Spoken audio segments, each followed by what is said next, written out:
हमारा जो रघुराजपुर इसी गेट से ही शुरू होता है और वो तीनों गुरुजी है हमारा गांव का। वो पहला जो गुरुजी है डॉक्टर जगन्नाथ महापात्र हमारी पट्टचित्र पेंटिंग का फाउंडर है और बीच में Guru Maguni Charan Das Gotipua dancer is the second culture. Third culture is Odissi dance Kelucharan Mohapatra जो डोना दीदी को जो डांस सिखाता वो वही तीनों के लिए हमारा गांव आज इतना डेवलपमेंट है। और इधर 160 हाउसेस है, हर घर में वो पेंटिंग बनाया जाता है, इधर 9 क्राफ्ट बनाया जाता है। और जो कोविड के टाइम में इधर 3-4 फेक विलेज बन गया, जिस कारण जितना भी टूरिस्ट लोग आ रहे हैं वो गांव नहीं आ पा रहे हैं, उनको उनका ड्राइवर और उनको जो कमर्शियल मार्केट में उनको रोक लेते हैं। हमारे रिक्वेस्ट है कि जो भी लोग रघुराजपुर घूमने के लिए आ रहे हैं उनका जीपीएस यूज़ करके आइए। जीपीएस जहाँ पर रघुराजपुर दिखाता है वहीं पर उतरने के लिए, और 100-200 मीटर दूर में उतरने के लिए हम मना कर रहे हैं।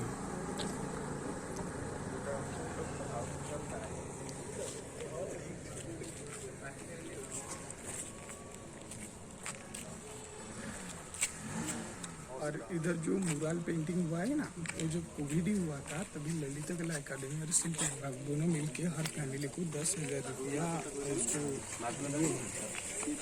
और हर कारीगर हर वाल के ऊपर उनका खुद का खुद आर्ट वो बनाया है। गाँव का गेस्ट हाउस इस तरफ दिखाई गेस्ट हाउस।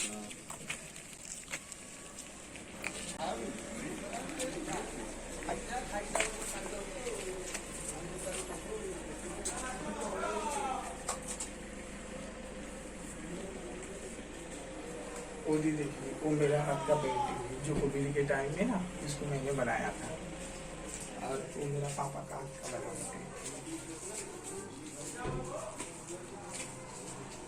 और वो मेरे पापा का हाथ का बना है। जो घर को सजाने के लिए सब पेंटिंग यूज़ किया जाता है। मेजर तीनों क्राफ्ट रहता है, एक है पट्टचित्र पेंटिंग, दूसरा है पामरी पेन ग्राफिंग और तीसरा टसर सिल्क है। उसी के अलावा नारियल के ऊपर पेंटिंग किया गया, वो बटेर के ऊपर कांच के बटेर के ऊपर, और वो लकड़ी में ज्वेलरी बॉक्स सब बनाया गया है, और वो बकेट के ऊपर पेंटिंग किया गया है, और ऊपर में टी पॉट है।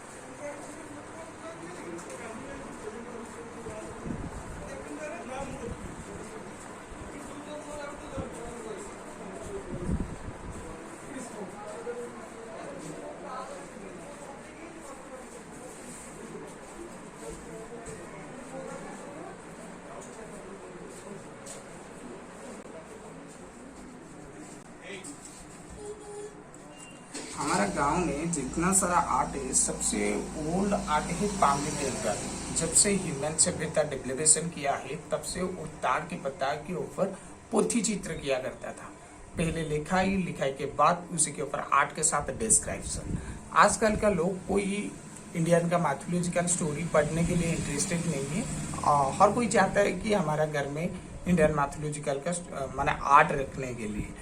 वही हिसाब से हमारा वो जो ट्रेडिशनल जैसे चेंज होता है, वो आर्ट का फॉर्म भी थोड़ा थोड़ा चेंज होते आ रहा है। और वो देखिए कि कंटिन्यूसली आर्ट वो ताड़ के पत्ता के ऊपर बनाया गया है।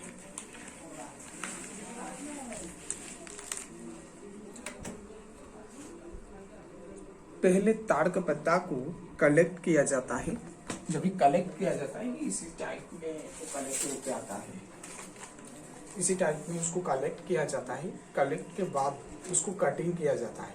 कटिंग के बाद इसको उसका प्रिजर्वेशन करने के लिए उसको नीम के पत्ता और हल्दी के पानी में उसको उबलाया जाता है। उबलाने के बाद उसको फिर से धूप में सुखा के वो जो स्टिक है ना, उस स्टिक को निकाला दिया जाता है।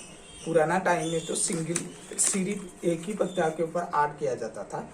आजकल उसका डिजाइनिंग देने के लिए डबल पत्ता को स्टिच किया जा रहा है और उसका प्रिजर्वेशन ज़्यादा हो रहा है।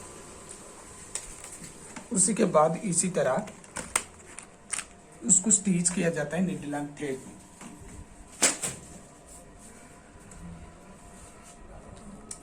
वो जो स्टिचिंग के बाद हम जब सोचते हैं कि हमारा स्टिचिंग खत्म हो गया, उसका मार्जिनिंग डालते हैं। मार्जिनिंग डाल के हमारा जो भी माइथोलॉजिकल स्टोरी बनाना है उसके ऊपर बनाया जाता है।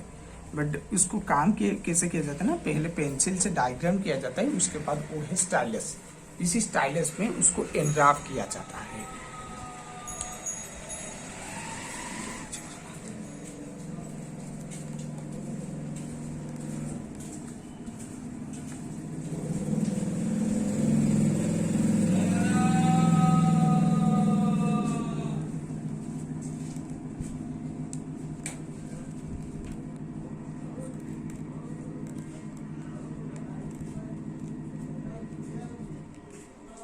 इसी तरह एनग्राफ किया जाता है। वो तो विजिबल नहीं होता है, उसको विजिबल करने के लिए हम एक सॉल्यूशन यूज करते हैं जिसमें केरोसिन लैम्प का काजल और उडापल ट्री का गम, जो कैथ पेड़ होता है ना, कैथ पेड़ का गम को मिक्स करके एक सॉल्यूशन बनाया जाता है। इसी तरह उसको घिस के, ज़्यादा टाइम नहीं है, आपको बहुत सारा चीज़ देखना है, इसलिए जल्दी जल्दी में थोड़ा सा आपको दिखाने के लिए उसको, वो देखिए इसी के ऊपर उसको घर को जैसे माने पोछा लगाते हैं, इसी तरह उसके ऊपर पोछा लगाया जाता है। उसको 2-3 घंटा के लिए हवा में सुखाया जाता है, बाद में उसको साबुन पानी में साफ किया जाता है।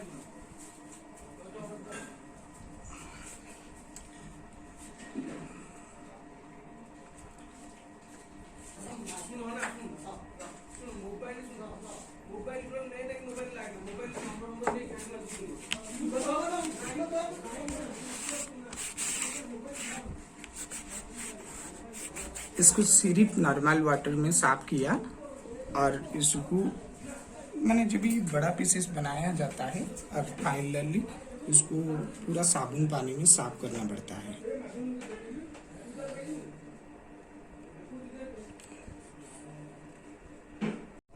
वो भगवान विष्णु के 10 अवतार बनाया हुआ है, मत्स्य, कस्य, वराह, नृसिंह, वामन। थोड़ा सा ऊपर चले लीजिए। वो राधा कृष्ण का जुगल के साथ कुछ कृष्ण भगवान का स्टोरी को बनाया गया है। उसी के बाद इसी में 10 अवतार है, मत्स्य, कस्य, वराह, नृसिंह, वामन, परशुराम, राम, बलराम, भगवान कृष्ण और कल्कि। कुछ लोग कृष्ण भगवान को 10 अवतार में मानते हैं और कुछ लोग स्टोरियां हैं।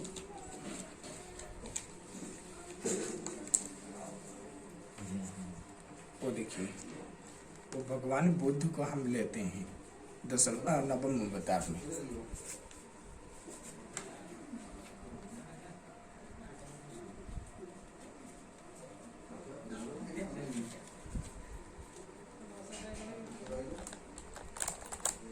वो देखिए, उम्मा सरस्वती है। जितना ही हमारा इंडिया का मैथोलॉजिकल स्टोरी रहता है, सारे मैथोलॉजिकल स्टोरी को लेकर हम पेंटिंग बनाते हैं। वो जैसे कि शंकर भगवान और माँ पार्वती है। और ताल के पत्ता के ऊपर 2 कलर यूज किया जाता है। एक तो जो ब्लैक वाला कलर देखिए केरोसिन लैम्प का काजल का, और वो दूसरा वाला कलर है जो हर्बल कलर में उसको बनाया जाता है। इसी तरह एनग्राव किया जाता है। एनग्राविंग के बाद हम फूल और पत्ता का कलर को कलेक्ट करके उडापल का गम के साथ वो इसी के ऊपर ब्रश में पेंट करते हैं। और वो पेंट जो होता है वो एनग्राविंग के लाइन के अंदर ही किया जाता है, जैसे कि वो भी अनस्क्रचेबल और वाटरप्रूफ बन सकता है। वो मेरा हाथ का काम है।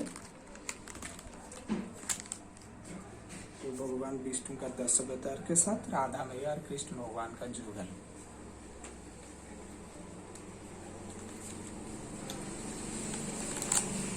मेरा पापा का मिनीचर आर्ट है।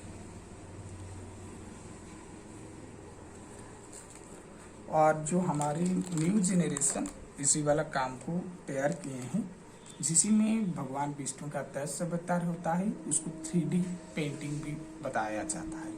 जिसमें वो जो 10 अवतार में मत्स्य, कस्य, वराह और नृसिंह, वामन। देन आता है परशुराम, राम, बलराम, भगवान बुद्ध और भगवान कल्कि। और नीचे में रतिशास्त्र के बारे में बताया गया है। इसी तरह चित्र पेंटिंग जो मेरा प्रभु जगन्नाथ का कल्चर का पेंटिंग है। पट्टचित्र पेंटिंग क्या होता है ना, पट्टचित्र पेंटिंग जैसे ताल के पत्ता में जो आर्ट किया गया उसको ताल पत्ता एनग्राविंग बताते हैं, वह ताल पत्ता चित्र बताते हैं। पट्टचित्र उसी में तीनों कटन क्लॉथ को जो इमली का गम है ना, गम में उसको चिपकाया दिया जाता है एक के ऊपर एक, और उसको धूप में सुखाया जाता है। धूप में अच्छे तरीके सूखने के बाद इसी के ऊपर इमली का गम और चप्पड़ दे के उसको पॉलिश करके उसको धूप में सुखाया जाता है दोबारा। उसी के बाद उसको हार्ड स्टोन से घिसाई किया जाता है। घिसने के बाद जो मटेरियल तैयार होता है वो मटेरियल का नाम होता है पट्टी। और इसी के ऊपर जो कलर यूज किया जाएगा, जब भी नेचुरल स्टोन कलर, उसको पट्टचित्र बताया जाएगा। और पट्टचित्र मेरा प्रभु जगन्नाथ का कल्चर का पेंटिंग इसीलिए बताया जाता है, उसका रिलेक्शन क्या है, जो जगन्नाथ भगवान का रथ यात्रा होता है विश्व प्रसिद्ध, उसके पहले एक स्नान पूर्णिमा होता है। स्नान पूर्णिमा में भगवान जगन्नाथ, माँ सुभद्रा और बलभद्र भगवान वो नहाने के बाद उनको बुखार होता है, वो अनसर घर जाते हैं। तभी रत्न सिंहासन के ऊपर इसी मेटेरियल के ऊपर जगन्नाथ के जगह में नारायण भगवान, माँ सुभद्रा के जगह में माँ भुवनेश्वरी और बलभद्र के जगह में शंकर भगवान का आर्ट बना के रत्न सिंहासन के ऊपर रख के पूजा किया जाता है। वो पहला रीजन है पट्टचित्र पेंटिंग जगन्नाथ कल्चर का। और दूसरा रीजन क्या है ना, जो पुराना टाइम था, जो जगन्नाथ दर्शन करने के लिए जो टूरिस्ट लोग आते थे, तभी इसी वाला जात्री बटी खरीद के लेके जाते थे। जो हमारा दादा परदादा इसी वाला पेंटिंग करके वो मंदिर के पास बेचा किया जाता था। और वो सिंबलाइज करता है कि जगन्नाथ पुरी का वो आर्ट है।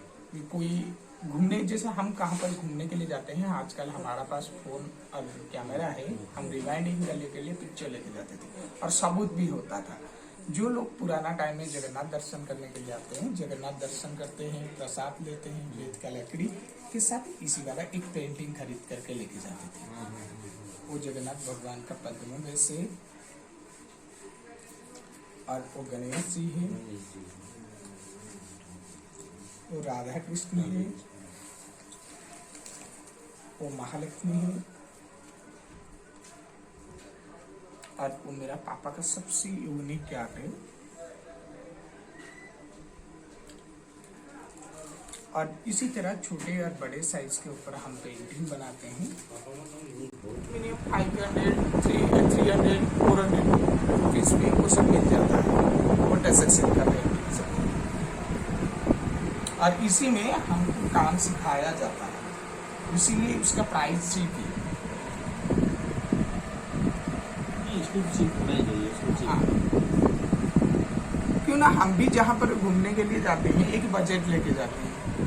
कोई आएगा, उसको अच्छे लगता है, मैंने पेंटिंग खरीदने के लिए तीनों लोग को इंटरेस्टेड है। जिसके पास ज़्यादा पैसा रहता है दीदी, और दूसरा जो बिजनेस करने के लिए चाहता है पेंटिंग के ऊपर, और तीसरा जिसको कला का ऊपर इंटरेस्ट है, कला को जो इंटरेस्ट करता है, हम उनके लिए मैंने हमारा वो जो फ्यूचर का जिज्ञासा ना वो बढ़ाते हैं। कला के लिए कला का हम कदर करते हैं। हाँ, जो कला का कदर करते हैं। से रहीना सुवड़गिरी को देखिला, डोले देखिला, दुर्वादल राम शरीर, वो स्टोरी जो बोला वो स्टोरी इधर में बनाया गया है।